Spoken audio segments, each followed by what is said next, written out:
You can see almost all of this in all the studies where there's an active or inactive comparator, the 2 doses of liraglutide are much more successful in reducing the HbA1c. The only exception is when there's a background of metformin where the sulfonylurea glimepiride was almost as good. There's no statistically significant difference here, but in all the others, the liraglutide arm is superior to the comparator. And the reductions are quite significant. 1.5% is not uncommon with liraglutide. We normally think about a 1% reduction with any anti-diabetic therapy. This does seem to be somewhat better. Now, it really depends on where your starting HbA1c is as to how much reduction in the HbA1c you get with liraglutide. And this, as I'll show you later, is true of all anti-diabetic therapies. The higher the starting HbA1c, the greater is the reduction in the HbA1c. So if the HbA1c is over 9.2%, you're looking at 2.3 or 2.3% reduction in HbA1c with liraglutide. But if it's down to 7.4, you're looking at less than 1% reduction with liraglutide. It's very dependent on where the HbA1c is at starting point. Now, if you look at the percentage of patients reaching the ADA target of 7%, it's also the European Association of Study of Diabetes, the EASD target. You know that, of course, the IDF have an almost impossible target of 6.5, but the realistic target of 7%, which most of us aim for, you can see, again, liraglutide does extremely well compared to its active or inactive comparator.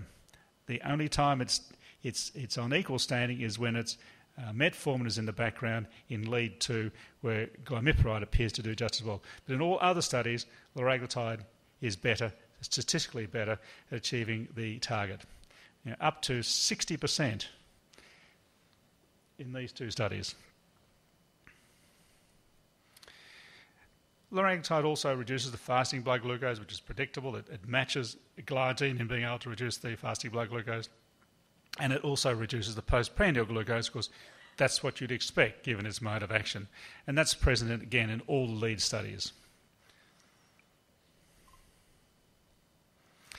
Again, you'd expect it to improve beta cell function, because beta cell function is derived by a ratio between the insulin response and the blood glucose change after a meal or after some form of stimulus. And so predictably, HOMA-B is improved. But rosiglitazone is meant to be also very effective in improving beta cell function, but it's not as good as liraglutide. Because of its glucose-dependent effect, liraglutide causes very little hypoglycemia. Even in all clinical studies, you'll get some patients on placebo experiencing hypoglycemia. But liraglutide is as good as, if not better, than placebo in causing hypoglycemia, or not causing hypoglycemia. Glimepiride, of course, all sulfonylureas cause hypoglycemia. This was totally unexpected. Liraglutide drops the systolic blood pressure. And this was seen right across the lead program yet again, for monotherapy, dual therapy, triple therapy, and in comparison with exenatide, although the exenatide program also showed a reduction in blood pressure with the GLP-1 agonist. And sometimes this blood pressure reduction is really quite dramatic, up to 6 millimetres of mercury, as seen in lead 4. And as I'll come back to later, this does not appear to be driven by weight reduction. It's very likely a direct effect of the GLP-1 agonist on the endothelial cell, because we know that there are lots of GLP-1 receptors there. And of course, weight is reduced. And weight reduction occurs over about the first 8 weeks, where it then appears to largely plateau in most studies. And in this particular study, the loss was only about 2 to 3 kilograms, whereas, of course, glimepiride, the comparator, increased weight. And the weight reduction was sustained for the first year of the study. In fact, if one looked at that study and took it out over 2 years, the weight reduction was reasonably well sustained for 2 years, as was a weight gain with glimepiride. here versus the 2 liraglutide doses. It's interesting that the weight reduction, again, depends on where you start.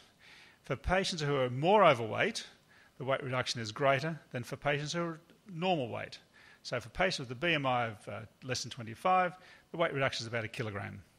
But for a BMI in excess of 35, the weight reduction is nearly 3 kilograms.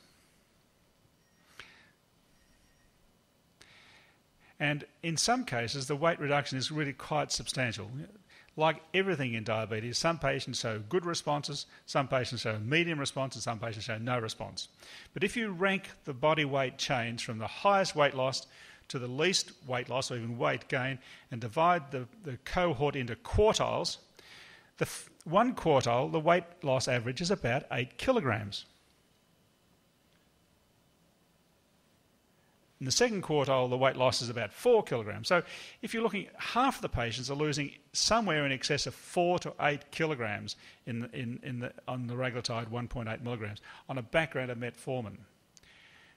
Some patients don't lose very much, as in Q3, and actually some patients gain weight, as in Q4. But again, the weight change does not determine their response in terms of hypoglycemic effect.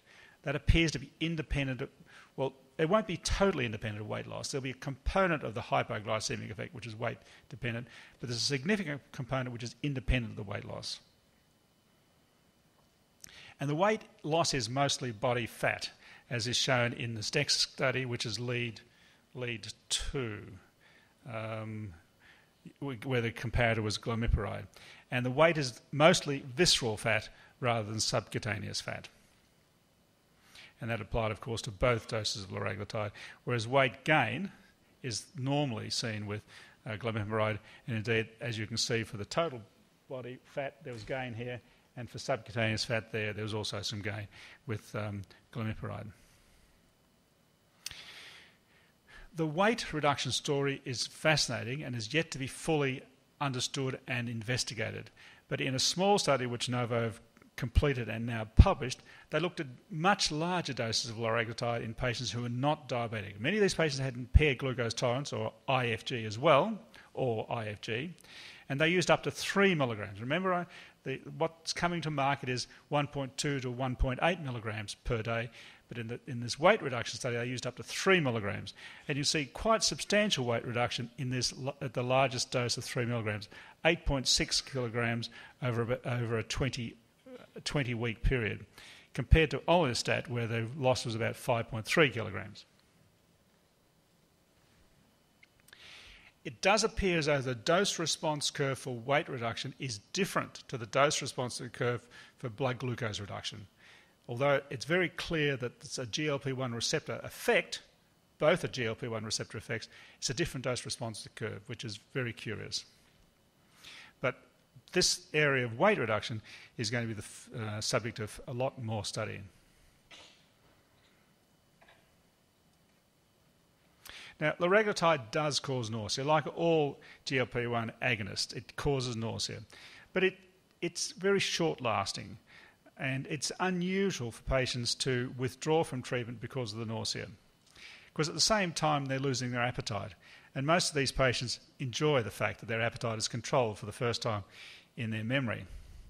So appetite control and nausea often do blur into each other after a while. And I've had patients who particularly patients who are not very fluent in English, who can't distinguish between nausea and loss of appetite. But I do stress that nausea is not commonly a cause for withdrawal of therapy.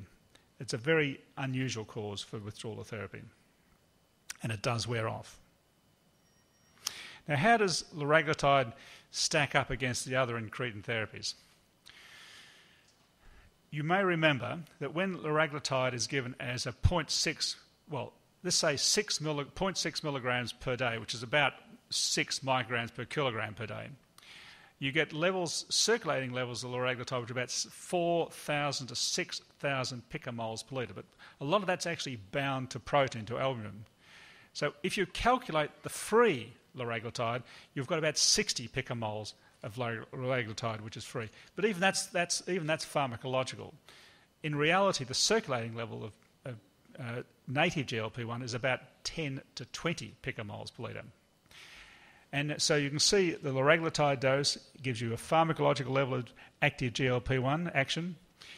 And if you look at what vildagliptin does, and the same thing with sitagliptin and saxagliptin, it causes a very small, although significant, increase in native GLP-1 in the circulation, but down to 20 picomoles per litre, a very different ballpark in concentration. So to some extent, it's surprising that the gliptins do have much an effect on the blood glucose compared to the pharmacological doses of the GLP-1 agonists. Now, GLP-1, of course, is a native peptide. Liraglutide has 97% homology, and exenatide has 53% homology. So it's a very different protein, and predictably, you do get antibodies forming. You do get antibodies to liraglutide, very low titers, higher titers to exenatide. But we're not quite sure whether this means anything just yet. The other thing about exenatide is that it has a short half-life. It's given twice a day. And these are the measured levels of exenatide in yellow after the 2 injections. It peaks, and the peak level in terms of active exenatide is about the same as the peak level of active liraglutide. But it doesn't stay up there for very long, and it falls very rapidly until the next dose. So you can see how it comes down, and then the next dose is given, and up it goes again. So there's a lesser exposure to exenatide over 24 hours than there is to the single dose of liraglutide. And that does translate into a reduced efficacy. Liraglutide does reduce the HbA1c more effectively than exenatide in a head-to-head comparison. Now, the average is 0.33% HbA1c reduction. We're talking about a population change. We're not talking about an individual change. Within that average, there are some people who've had dramatic differences. It also translates into a lower fasting blood glucose because of the duration of action. Now, liraglutide lasts 24 hours. Exenatide is worn off overnight. So come breakfast time, as in all those infusion studies that our chairperson showed us, you need continuous exposure to have the continuous benefit. The weight loss was about the same between liraglutide and exenatide, but there was less nausea and it was less persistent with liraglutide versus exenatide. And in this study also, predictably, there was less antibody formation to liraglutide versus exenatide. Again, we don't know what the antibodies are going to translate to in terms of longer-term action of exenatide. And in that comparison study between exenatide and liraglutide, after 26 weeks, the patients treated with exenatide were transferred over to liraglutide, and predictably their HbA1c after another 14 weeks was exactly the same as the subjects treated with liraglutide for the full 40 weeks. What about sitagliptin? Well, predictably, liraglutide is better than sitagliptin in both doses. One is perhaps a bit surprised that the differences are so small, but there is a significant difference in the population of up to 0.6 for the bigger dose of liraglutide. Liraglutide is much better at reducing the fasting blood glucose than sitagliptin, and this is persistent. And liraglutide, of course, has an effect on body weight, whereas most of the studies with the gliptins would suggest they're not very good at reducing body weight. They're probably weight neutral in most studies, and a small number of studies would suggest a small weight reduction, but that's not the norm. And in terms of a satisfaction survey, patients are much happier on liraglutide despite it being an injectable than sitagliptin, largely driven by the weight reduction. Needless to say, the gliptins don't cause nausea, but that doesn't seem to be a problem. This is the one significant difference in favour of the gliptins. They don't have an effect in terms of nausea, but as I said, the liraglutide nausea wears off very quickly and is rarely a problem in terms of patient compliance. Now, this is the ADA-EASD algorithm for the management of type 2 diabetes. they state in Tier 1 up here that it's well validated that I'm not sure I accept that statement, but that's what the ADA and EASD say, that everyone should be put onto metformin at diagnosis. That's certainly not my practice. And then the next stage of intervention or intensification is either to add basal insulin or a sulfonylurea. In Australia, we'd add a sulfonylurea as the next level of intensive therapy. Then we'd move on to insulin. Now, at the moment, because we've only had the GLP-1 agonists for a short period, I think quite appropriately they're put down in the second tier group, but I suspect they'll move up to the first tier fairly quickly as second-line therapy for dual therapy. Certainly the lead study would suggest that that would be an appropriate position for them, but we'll need more experience before we can truly say that's a validated core therapy, but I suspect that'll come fairly quickly. I personally don't think the glitazones have much of a future. I think leaving them in the less validated area of the algorithm is appropriate. We are going to lose rosiglitazone in the near future, and the pioglitazone market around the world is shrinking dramatically. Now, what about the lead meta-analysis? Now, the lead meta-analysis is taking all the lead studies. It's leaving liraglutide 1.2 and 1.8 as separate doses. It's looking at the liraglutide against all its comparators, and it's only looking at 26 weeks. Now, the reduction in HbA1c across the meta-analysis for the two doses was 1.5 to 1.3 for the two doses of liraglutide, and the percentage of patients who actually reached the ADA target was very impressive, somewhere between 60 and 70%. If one looks at the comparison with against baseline, I've already shown you the HbA1c reductions. The fasting blood glucose fell about 2 millimoles for both doses, and the body weight reduction on average was at nearly 2 kilograms for 1.8 and just over 1 kilogram for 1.2 milligrams of liraglutide daily. But this is probably the most interesting slide to come out of the meta-analysis, and that looks at the HbA1c reduction compared to the starting HbA1c. This is the point I made earlier. And all drugs show the same thing. The higher the HbA1c, the greater the response, the lower the response. And that's whether it's a glitazone, I haven't shown you here for metformin, but the same thing applies to metformin, glargine, exenatide, etc. But right across the board, liraglutide has done better in reducing HbA1c. In fact, up to 2.5% when the HbA1c, the starting HbA1c, is over 10%. So if you have a HbA1c of 10%, you drop it by 2.5%, you're very close to the ADA target just with one therapy. And then if one looks at the HbA1c according to weight loss, there's no correlation at all. So here's patients who actually gained weight, and I've certainly got patients in a number of my studies who have actually put on weight but still got a good HbA1c reduction, as seen in the left hand here. Whereas patients who had significant weight reduction, their HbA1c reduction is certainly better, but it's not dramatically better. So the HbA1c reduction is partly weight, but mostly not weight-driven, and this is what this slide demonstrates very clearly. The blood pressure reduction is seen after about 2 weeks, but that was the first visit. It could very well have been that the blood pressure reduction occurred a lot earlier, and probably did, and it was sustained over the whole period of 26 weeks compared to placebo for both doses. What I don't think I can show you here is that the weight reduction didn't peak until about 8 weeks. So around about 8 weeks was the weight reduction peak. So there's a disconnect between the blood pressure reduction and the weight reduction. Undoubtedly losing weight helps with blood pressure control, but most of the blood pressure reduction is not driven by weight loss. It's something else. We think an endothelial action. And indeed, if one looks at, a bit like the blood glucose, if one looks at higher blood pressures, liraglutide is very effective at dropping higher blood pressures than it is at dropping lower blood pressure. So if you look at the blood pressure between a systolic of over 140, both doses reduced the systolic blood pressure by 11 millimetres of mercury, a pretty impressive hypotensive effect. But for lower blood pressures, 80 to 120 systolic, there's actually a small increase, which is not necessarily a bad thing. So again, it depends on where the blood pressure is as to how much hypotensive effect liraglutide will induce in these subjects.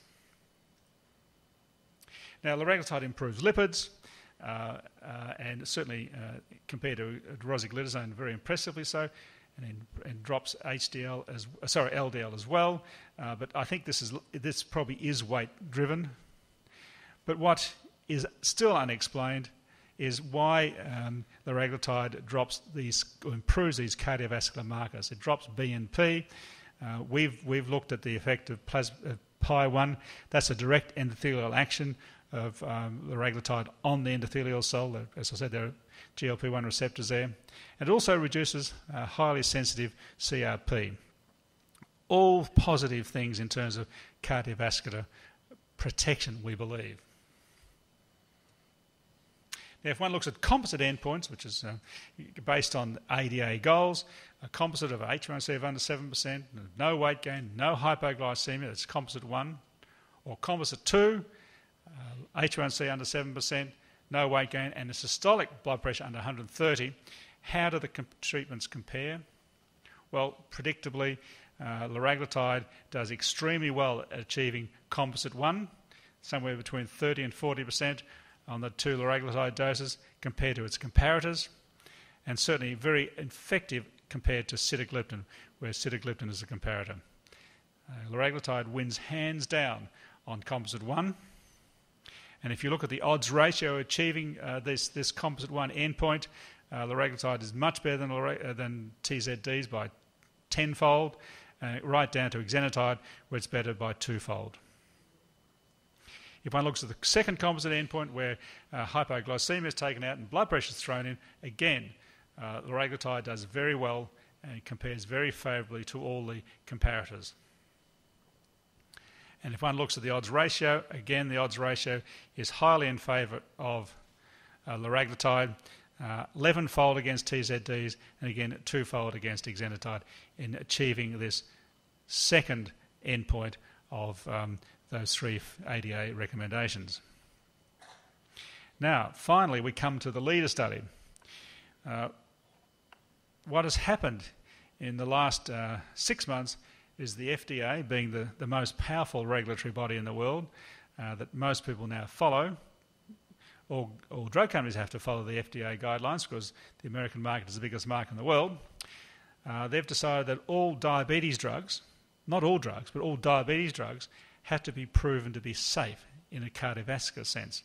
Now, this is a bit weird because why wouldn't you have to do it with blood pressure medications or lipid-lowering medications or even non-steroidal anti-inflammatories? We know that non-steroidal anti-inflammatories cause cardiovascular disease. So why aren't they subjected to the same rigorous testing? But they're not. It's just diabetes drugs.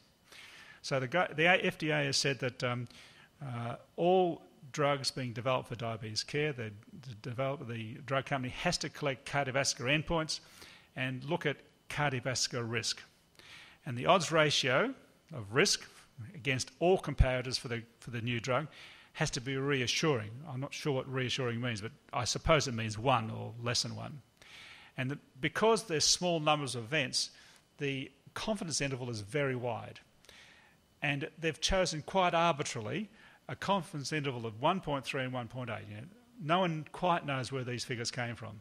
So the 95% upper confidence interval is 1.3 or less than 1.3 in these particular development studies, then the drug gets approved without any trouble and no safety studies required. But if it's over 1.8 in the confidence interval, the drug doesn't get approval and the company has to go back to the drawing board and decide whether or not it's worth doing any more studies. What will happen, and what is happening, is for most drugs, the confidence interval will fall between 1.3 and 1.8.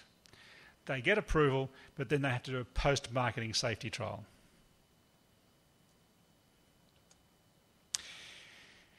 For liraglutide, the confidence interval was between 1.3 and 1.8, and all the point estimates, the risk ratio were less than 1. So liraglutide needs a post-marketing safety study. And all these post-marketing safety studies now are going to have almost the same protocol. They're going to have major atherosclerotic cardiovascular endpoints, which really means cardiovascular death, non-fatal stroke and AMI as their primary composite endpoint. So that's what the LEADER study is all about. It's looking at a randomised placebo-controlled trial in patients with type 2 diabetes looking at cardiovascular endpoints. And the primary endpoint is exactly as I described, a MACE, first occurrence to cardiovascular death, non-fatal AMI or stroke.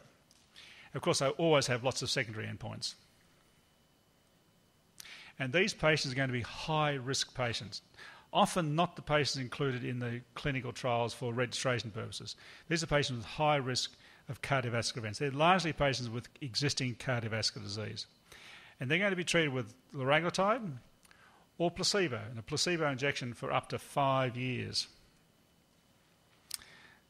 9,000 patients, and I believe recruitment has already started in some parts of the world. But in fact, this is not the only safety study underway. There are at least 3 that I know of for glutides. I've just described the LEADER study for liraglutide. Exenatide LAR, which is the Lilly once-a-week injection of Byetta, is going up for registration fairly soon, and they've got a safety study